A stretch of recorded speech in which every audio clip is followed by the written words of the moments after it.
Hello and good evening. My name is Alphonso McGriff III, and this is Alphonso Speaks, a platform we use to promote the understanding of the conscious conversation experience.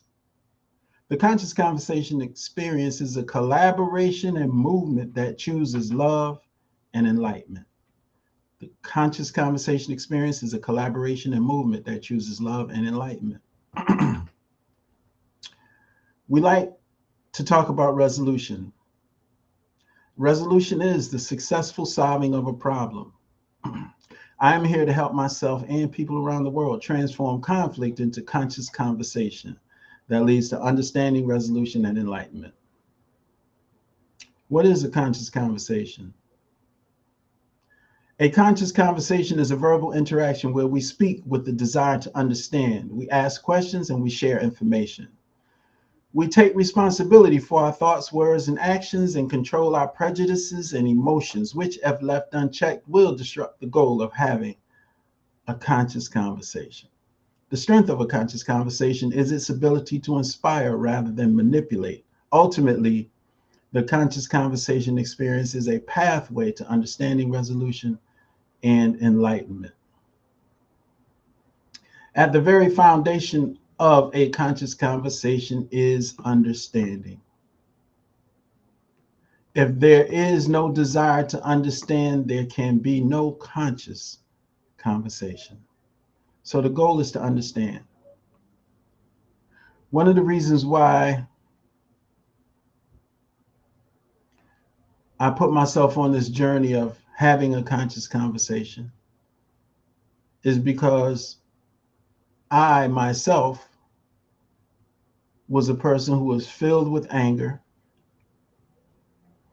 and realistically, I can't believe that in the late 90s, early 2000s, there was another human being on the planet that could have been more angry than I was.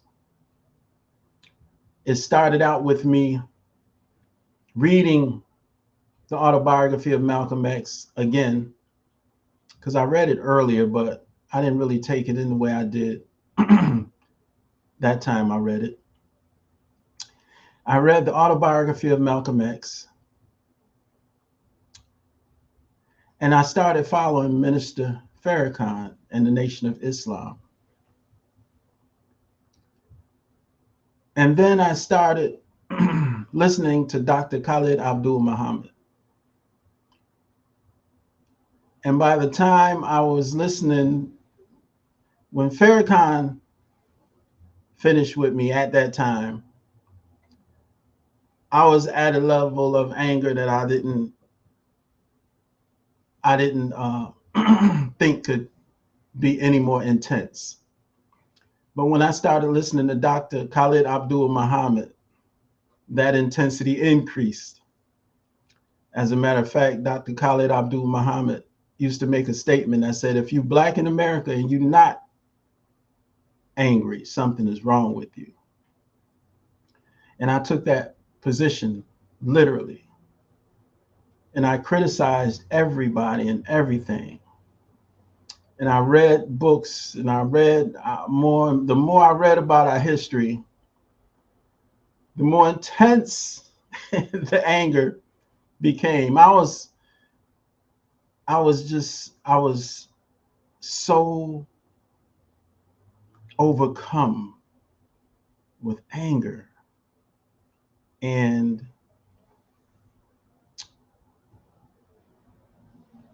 I was just a very, very angry person. And it was a few things that happened that put me on this path that I'm on now. But one of the things that happened was I was sitting in the hair salon one Saturday morning while I was working. And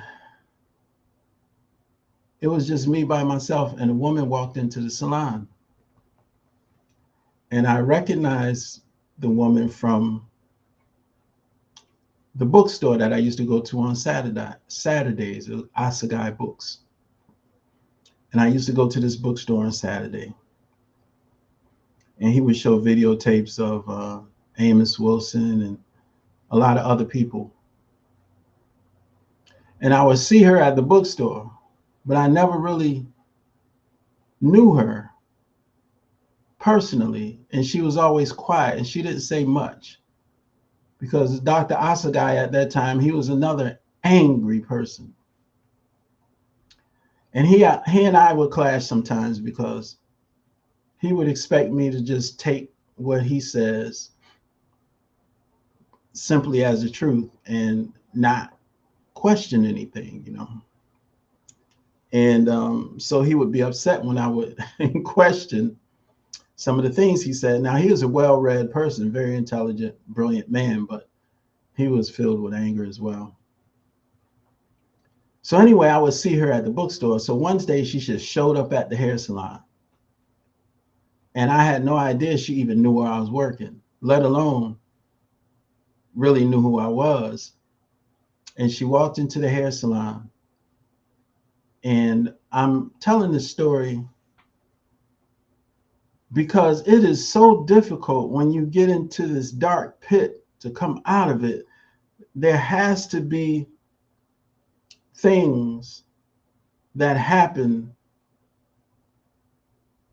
that sometimes are beyond our understanding. And this is one of the things that I think happened that was beyond my understanding. She came in and she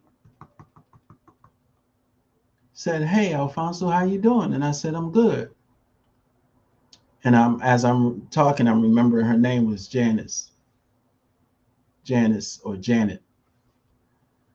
And I said, "I'm good." And I'm still shocked because she's in the salon, you know. I didn't even know she knew where I worked.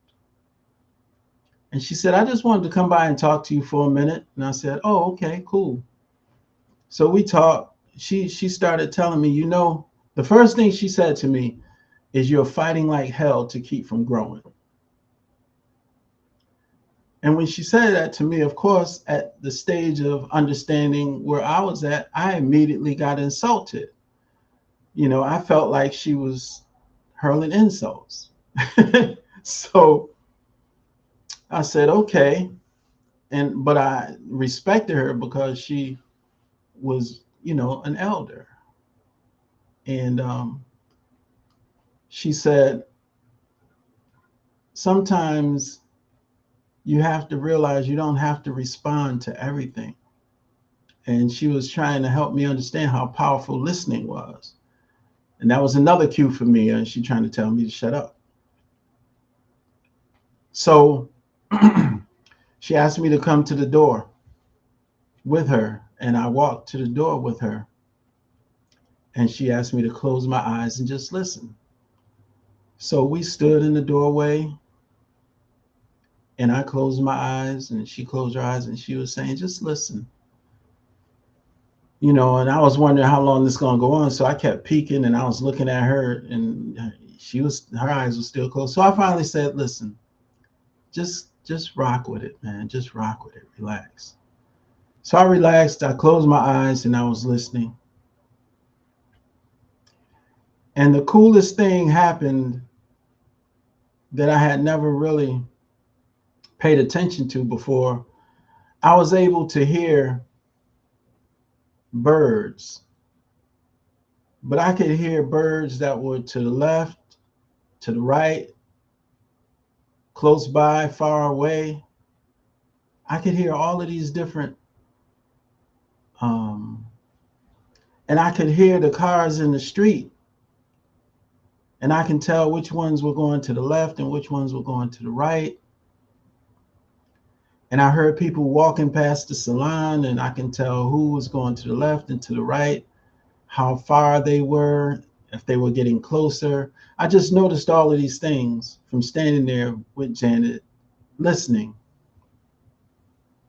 And as I was listening, you know, I kind of got caught up in it for a minute. And right when I was really feeling this listening thing, she said, you know, she kind of broke it up and she said, so, you know, I'm just trying to help you understand that sometimes, you don't have to always say something. You don't have to always comment.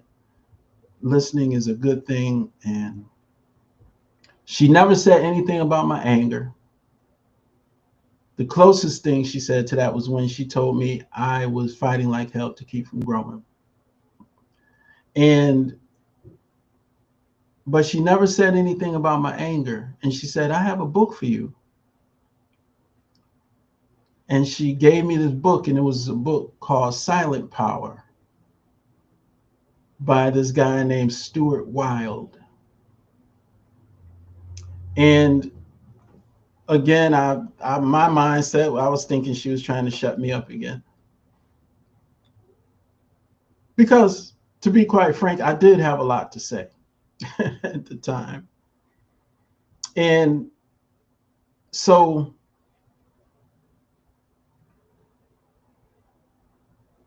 I looked at the book and I put it in my book bag. And she said, okay, well, I just wanted to stop by and have a little chat with you, and you have a good day. And I said, well, thank you very much. And I hugged her, and she left. Now, the most interesting thing is this was a Saturday morning at a hair salon. And when I tell you the whole time she was there, nobody came in. It was 3 other stylists that work in there, and they all had customers. I had customers. Nobody came in that salon the whole time she was there. And as soon as she said, okay, well, I'll see you later, and she walked out of the door, it was like the whole world was waiting. All of the other stylists just start walking in the salon. Customers start walking in. And I was literally standing around saying, wow, nobody in here knows what just happened. Like, that was strange to me because it was a Saturday morning, and it was one of the busier days, the most busy day in the salon. And the whole time she was there, nobody came in the salon. The door was wide open. Nobody even stopped in. Nobody passed by and said hi, nothing. And as soon as she left, it was almost like she was never there. Everything just started happening all at once. And I kind of looked at it as a kind of freaky experience. And so one day, somebody came in the salon about 2 weeks later, and they said, hey, how you doing? I'm like, good. And they was like, remember Janice? I said, yeah, from the bookstore. She stopped by here a couple of weeks ago. They said she passed away. I said, she passed? What do you mean she passed away? She was just here a couple of weeks ago. They said, well, she had breast cancer, and she was just dealing with it naturally. She didn't want to do the chemo and all of that kind of radiation and stuff. I said, but she looked normal. She didn't even look sick or anything. And they said, well, yeah, because she wasn't doing chemo and radiation. And I was in denial for a minute, but I kept saying she looked like nothing was wrong with her. Well, she's gone. And the first thing I thought about was, I may not have known how sick she was, but she did. And she took time out to come see me and leave her message and leave the book that will resonate with me for the rest of my time on this planet. But she took time out. That just was heavy to me. But let me tell you something. As heavy as that experience was, I didn't read the book until about a year or 2 later. Because when you're entrenched in that dark space, man, you know, it takes a serious amount of checking. It took a serious amount of me checking myself to begin climbing out of that dark space of anger, man. And There was another incident. I was at a social function, a party, and it was a lot of artists and poets and musicians and authors and just all kind of artsy people there. And it was a house party. And I came in the party, so I heard the big discussion in the kitchen going on. Now, by now, I have a reputation because at that time I did believe that thine Lord God made it my responsibility to verbally remove your head from your shoulders if you said something that I didn't think made sense. That's how I was feeling back then. That was my only purpose and reason for reading books and studying and everything, so that if somebody said something that I thought was wild, I could just verbally snatch them out of their bodies and abruptly. I didn't have any warm-up words. I would go right for the jugular. I was a whole and complete angry mess. But I was at this party, and the young lady, no, so I walked into the kitchen where the big discussion was going on, because I want to know where the discussions are so I can start doing my angry thing. And at that time, it wasn't an angry thing. It was me out of control. So when I walked into the kitchen, no lie, when I tell you 75% of the people who were in the kitchen just looked at me and just walked out, that's exactly what happened. And my little feelings was raggedied up a little bit, but I had earned that. I earned that. And I still went into the kitchen. And with people like me, it's always somebody that's going to prove that, you're not going to outwit me or bully me or intimidate me. But the other thing that I would do back then is I didn't do a lot of loud arguing, as much as my mouth was so tricky. I would snatch you out of yourself before you know it. And inside of 15 minutes, veins was popping out his neck, people was holding him back, foam was coming out his mouth. He was out of control, mad at me, but he was upset with me because of my approach and my total disrespect and lack of compassion for anything he had to say. I just, and afterwards, the young lady said to me, she said, Alphonso, are you aware that, a lot of times you bring the worst out of people? And maybe if you want them to listen to you, you might have to make some adjustments. And I listened to that. And eventually, to make a long story short, I read that book. I read that book, Silent Power by Stuart Wilde. And then I wound up ordering quite a few of his books and audio CDs and things like that. And the biggest thing about that book and his information was it was my first time being introduced to information about life that was outside of the boundaries of race and conflict. And so it began to open my mind to a different kind of thinking.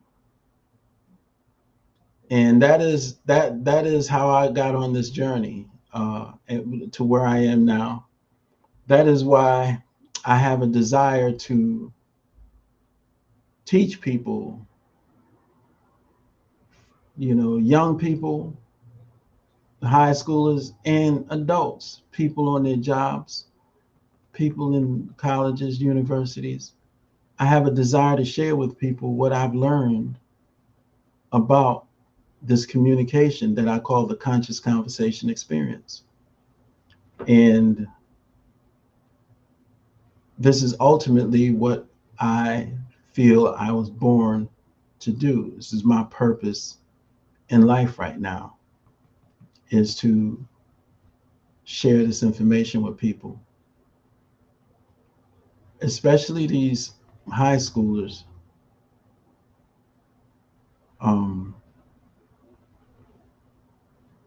They need it, and a lot of adults need it too, but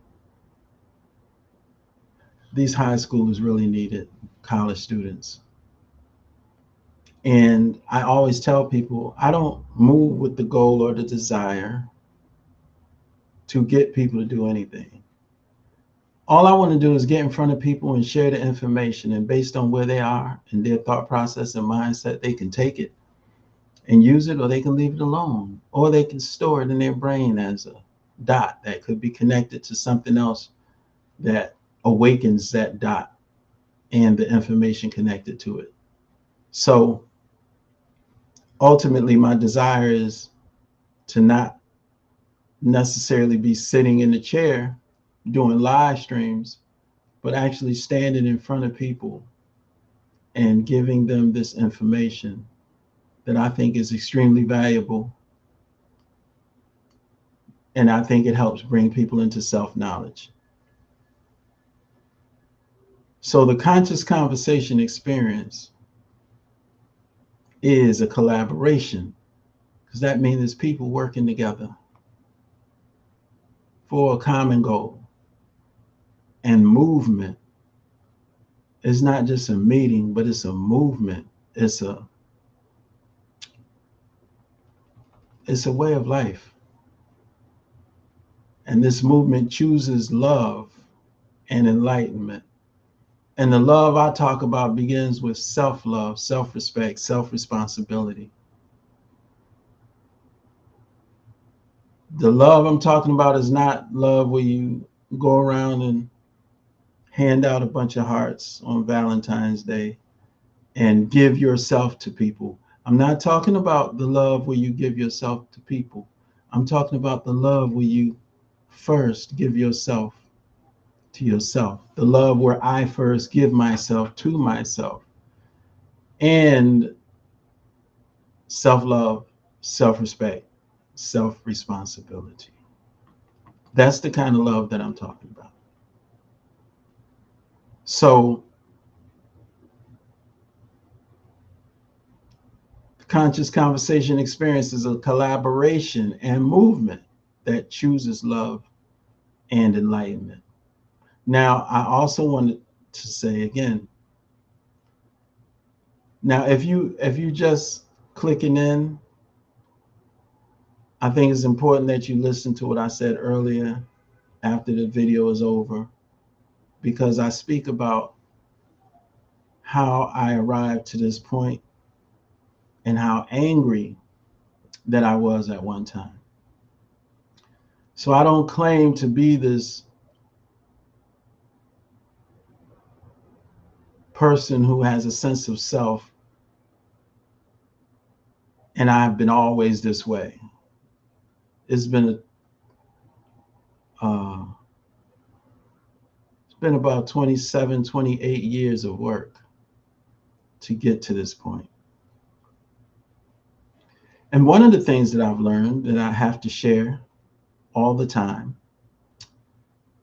is that developing myself can lead to unnecessary challenges with insecure people who are intimidated by those who have a sense of self. It's not our problem, but it is one of the consequences or challenges associated with personal growth. And the bottom line is sometimes you got to keep it moving and you got to leave some people behind. Because if you don't, you'll find yourself constantly in conflict with them, not because you have a problem with your personal growth, but because they have a problem with it. And because of their own insecurities, they're uncomfortable in your presence. So this is something that you have to take in strong consideration when we get on this journey of personal growth. Tonight, I want to talk about the argument.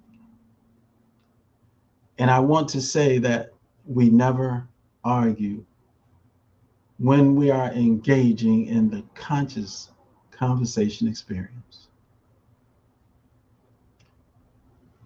In every form of social media, in every form of social media, you can go on there and the reel will offer the any number of videos will come up with people arguing and fighting and fighting and arguing and arguing and fighting.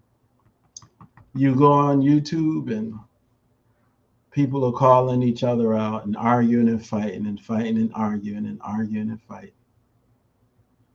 And this is another thing that encourages me to do what I do and motivates me to do what I do.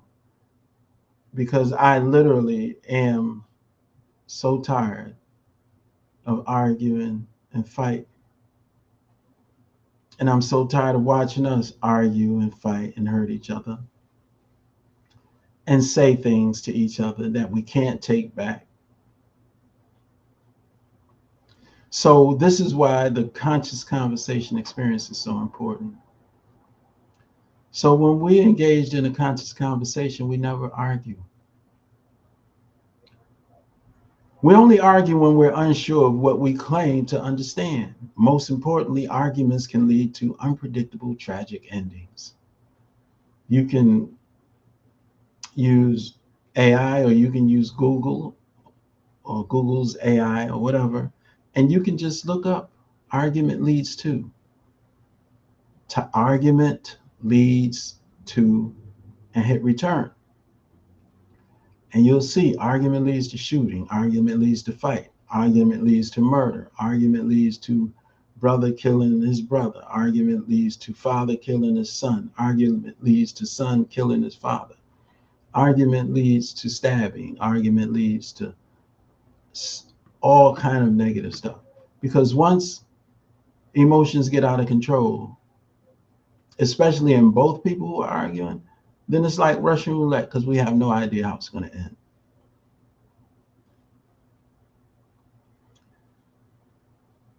And the most brilliant minds on this planet know little to nothing compared to all there is to know about life. I don't care if the little fella got accepted to all of the Ivy League schools and he's only 9 and got accepted to 32 top colleges in the country, and she's only 15. The most brilliant minds on this planet know little to nothing compared to all there is to know about life.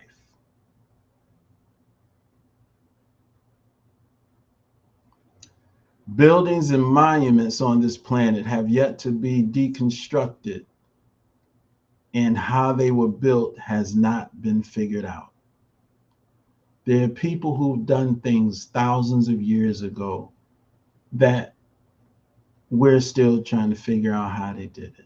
It's just so much that we don't know. To argue about the very little we think we understand just doesn't make sense.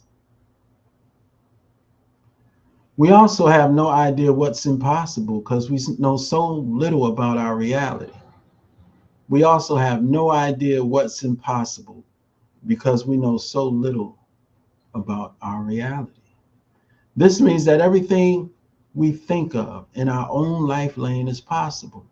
Now, when I say in our own life lane, if you 5'8" and you weigh 200 pounds, I don't care what you do, you're not going to be Michael Jordan. So we all have to find our own life lane. And that's very similar to our own purpose.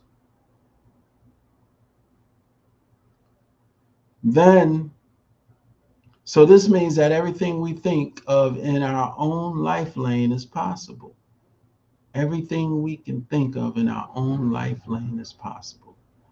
Just like me. I'm also putting it out there that I am in the process of trying to get 78,300 followers. And right now I only have 889. So anybody who hears this can help me with my goal of getting 73,800 followers by following me on Facebook under Alphonso Speaks.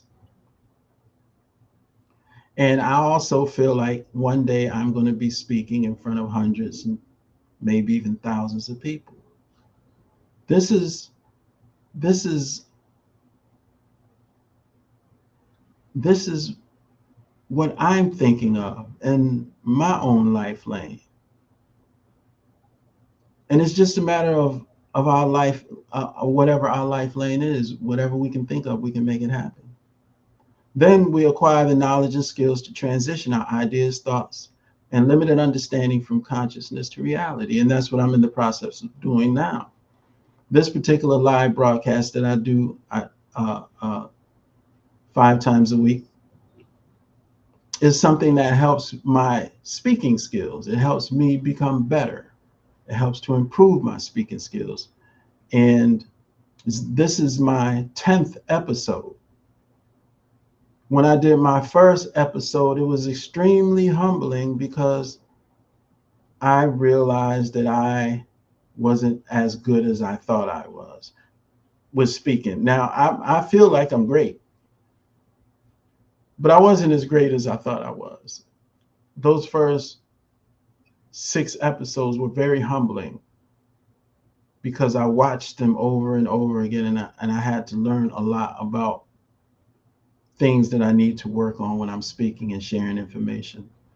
So doing these lives makes me better at what I do and helps prepare me for the hundreds and thousands of people I will be speaking in front of. So, but we have to find our life lane. That's the key. We have to find our life lane so that we can bring our limited understandings from consciousness to reality. How do we know when we found our life lane? When we have a genuine passion for what we're doing and continue growing, evolving, inventing, and contributing to improving the quality of life for ourselves and others. Arguments are non-productive and potentially dangerous. So we want to focus on finding our life lane. We don't want to spend time arguing. Arguing is so counterproductive. And like I said in the beginning, we only argue when we're unsure of what we claim to understand. So for instance, if your name is Billy and somebody kept calling you Bob, you would remind them, no, it's Bob, no, it's Bob. But then after a while, you would think, maybe they're crazy. But the last thing you would do is argue over your name. You know what your name is. Now, if you're in an argument with somebody over your name, now we're not sure who to put the special jacket on because both people sound we gotta lock both of y'all up because we don't know which one is which. You're gonna argue with somebody about your name. But anyway, things that we're sure about, we don't argue about. We state our case and leave it alone. Unless we're trying to convince somebody of something or we're trying to win something. And in a conscious conversation, we're not trying to convince anybody of anything, and we're not trying to win a debate. The conscious conversation is not a debate platform. It's an understanding platform. It's the difference.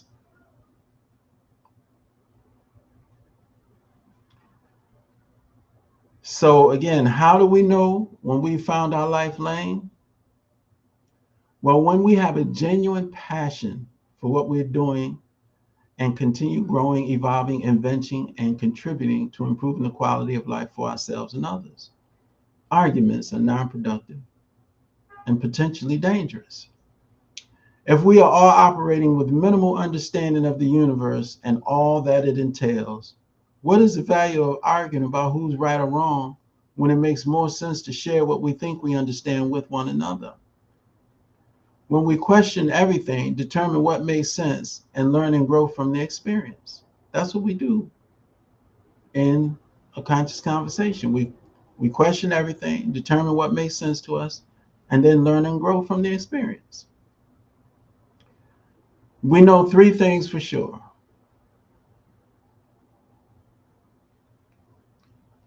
Life is the act of physically living.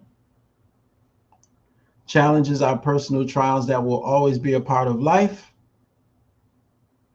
And death is when physically living is no longer possible because the body has stopped functioning. We must always be aware that new information can make everything we thought true yesterday inaccurate today. This is why what we think we know is always incomplete. What we think we know is always incomplete. When we know that we do not need validation, we have the strength to regulate our ego and emotional intelligence to gradually remove ourselves from a potentially volatile discussion.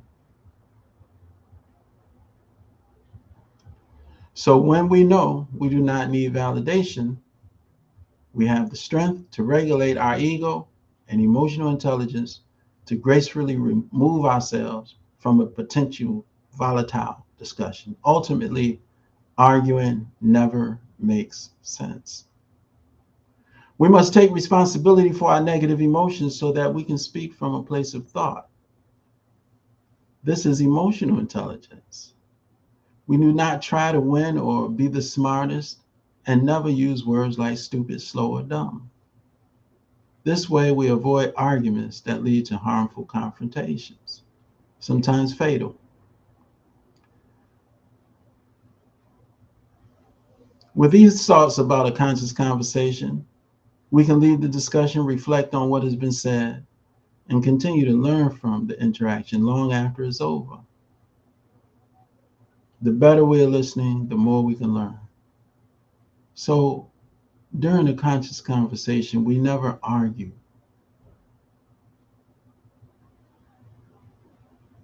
We know so little, and to argue about the little we know is just not sexy. Not sexy at all.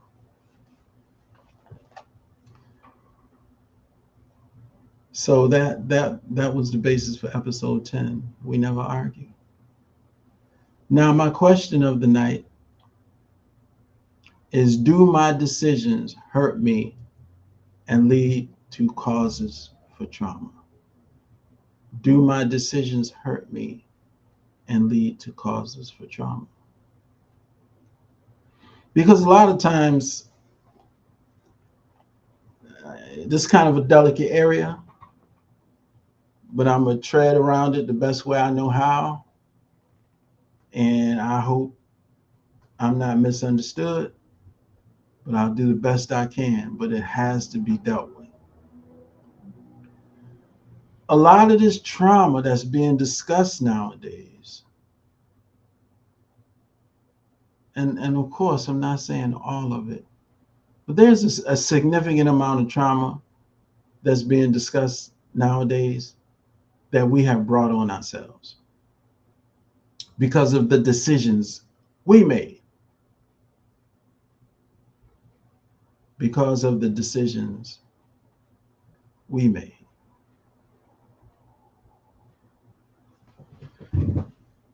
I'm trying to think of a decision I made that could have potentially led to trauma for me. And I made some very unsexy decisions. I'm trying to think of a good one.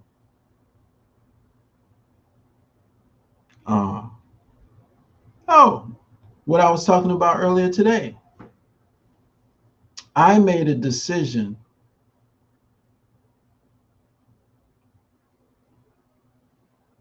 that it was necessary for me to be angry about what I was reading as it relates to history of Black people and African people on this planet.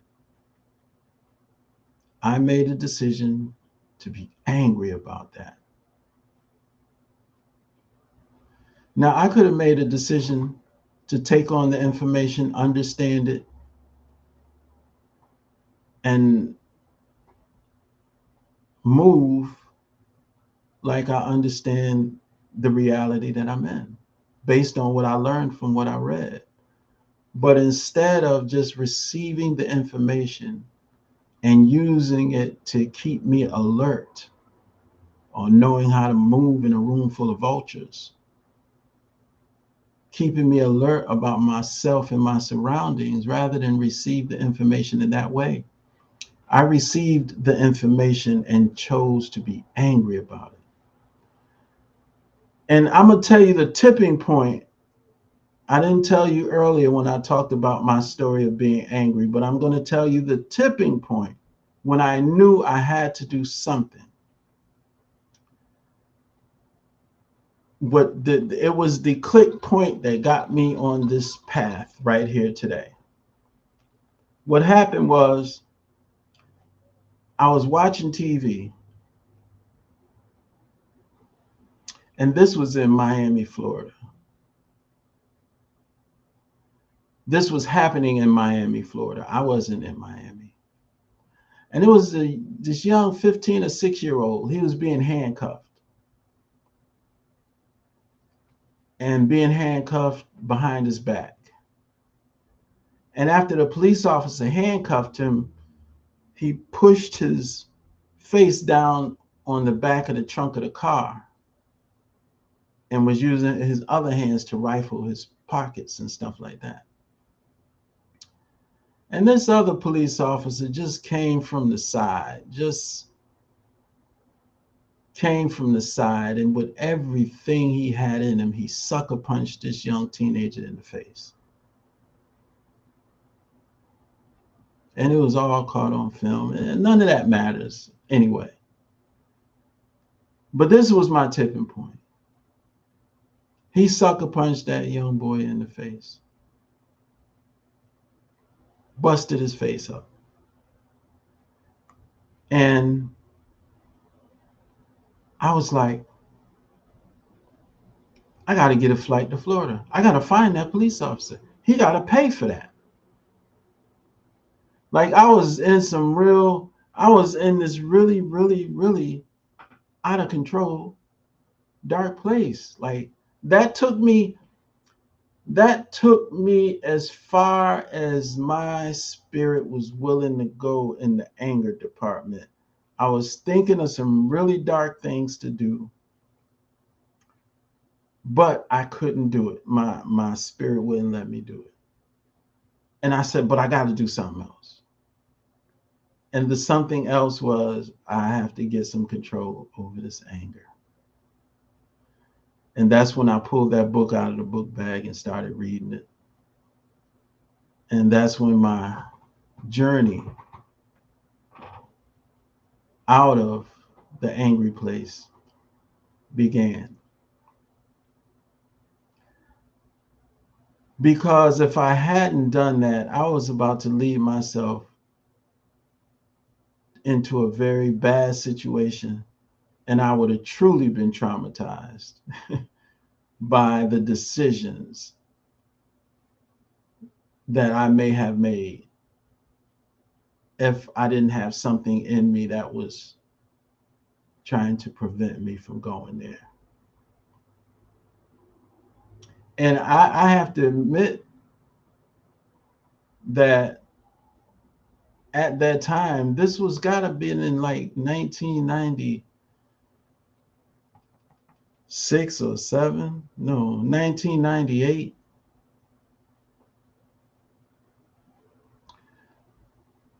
I was feeling like there was this guy, you may have heard the story, police officer killed his son. And he just went and murdered a police officer that had nothing to do with the case. And anger is incredible because you lose all rationale.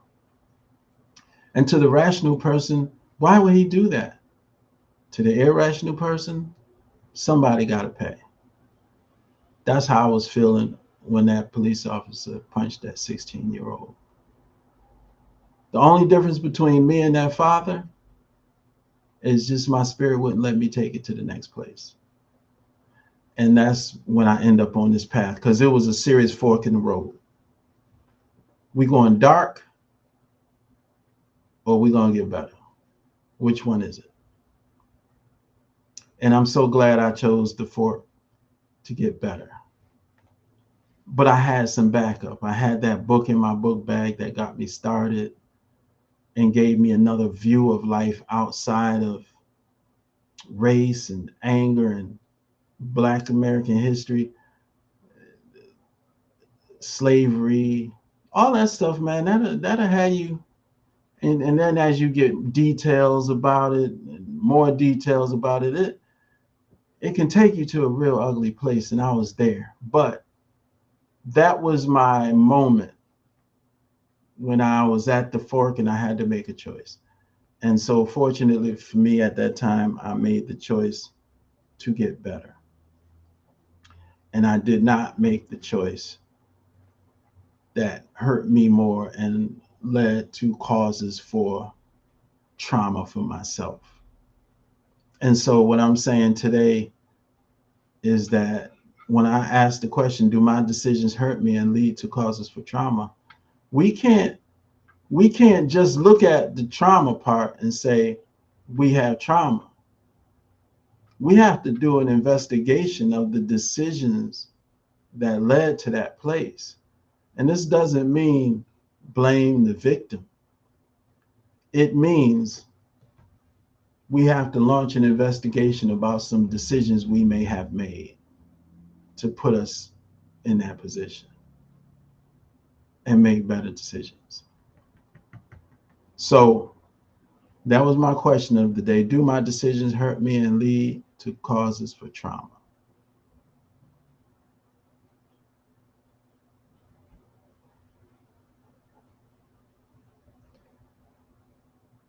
I would like to say tonight, you could be doing anything right now in this very moment, and you chose to give me some time in your life.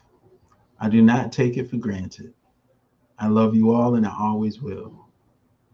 And I will never give up on our people, ever. I will see you, and you will see me.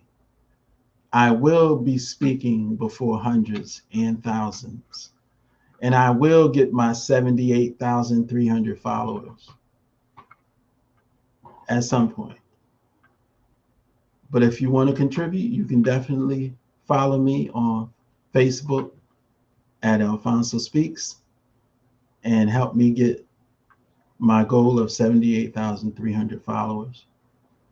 And also, as I continue doing these lives, I appreciate you for checking me out and encouraging me to continue doing them so I can continue to get better at what I do. And that's what we have to do. When we make a decision of what we want to do, then we have to make decisions about how we can improve what we want to do. And that's what this does for me. Y'all have a good night. I'm out.